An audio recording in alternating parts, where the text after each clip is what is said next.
Max Holden well batted, a tough day for batsmen today, but to come out of today with the 50 must be a pretty satisfying feeling.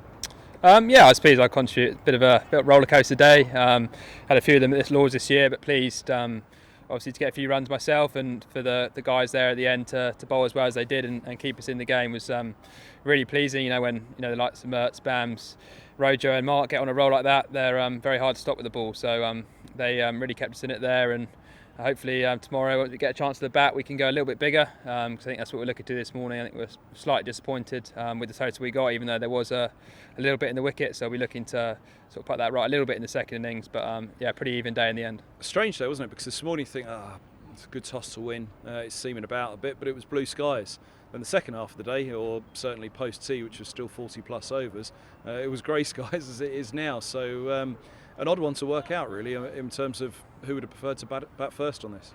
Yeah, it's an interesting one. I think we were in a little bit two minds what to do first if we'd won the toss. So obviously being stuck in, I don't think there was any too many complaints from the batting lineup.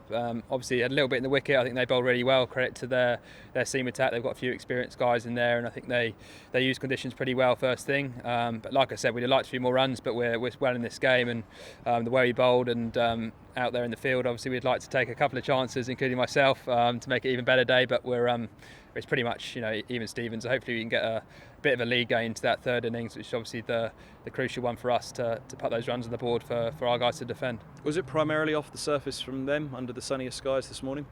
Yeah, I think mainly off the pitch. I think they're pretty skillful at exploiting anything that's in the wicket there. The likes of Leach, experienced county campaigners now, and they managed to get a little bit out of the wicket. And I think credit to them, they bowl well. Like I said, we'd like a few more runs, but we're in the game now, and we just got to compete and fight as hard as we can and make sure.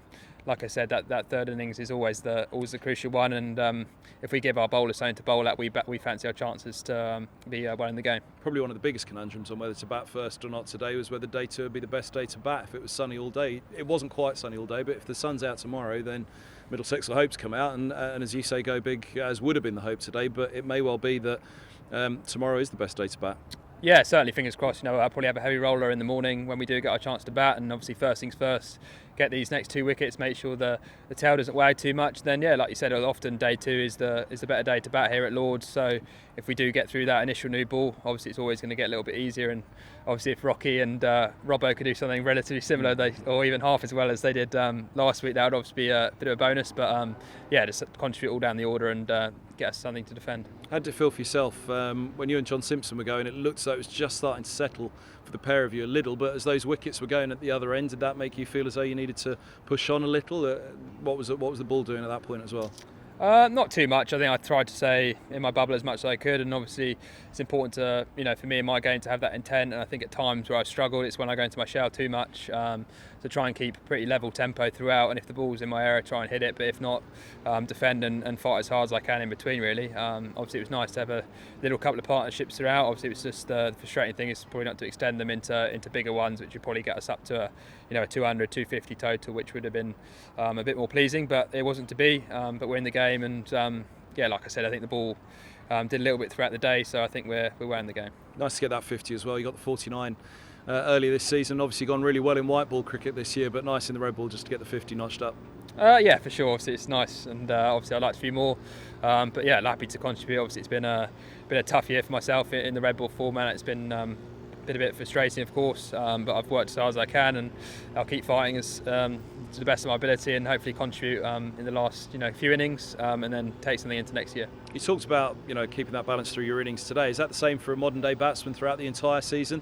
Because I think over the years that I've been watching, David Milan's had amazing white ball seasons and very quiet red ball seasons. Stephen Eskenazi in the last couple of years had some tremendous white ball summers. The runs haven't quite been there in the red ball. Is that just something that the modern batsman has to accept, that across the season you're going to have fits and patches, and you just don't know whether those fits and patches will come at a time of red ball cricket or white ball? Potentially. I think it's something that might be the case. It's important not to use that as an excuse. I think we're very lucky to do what we do and to play for this county, and we're trying to be consistent across all formats, and I'm no different from a batting point of view. It's been frustrating that I haven't been as consistent as I would like, and my job is to work as hard as I can to score runs to Middlesex in all formats really. So I don't want to use that as an excuse too much in terms of the white ball format, but it's about almost mentally, I guess, finding a way of being level throughout the season and riding those highs and lows, and be as consistent as you can in the way you practice, the way you train, and the approach going into the games, whatever the format is, and try and contribute the best you can. Well about it today. Thanks for the time. Cheers, Kev. Thanks.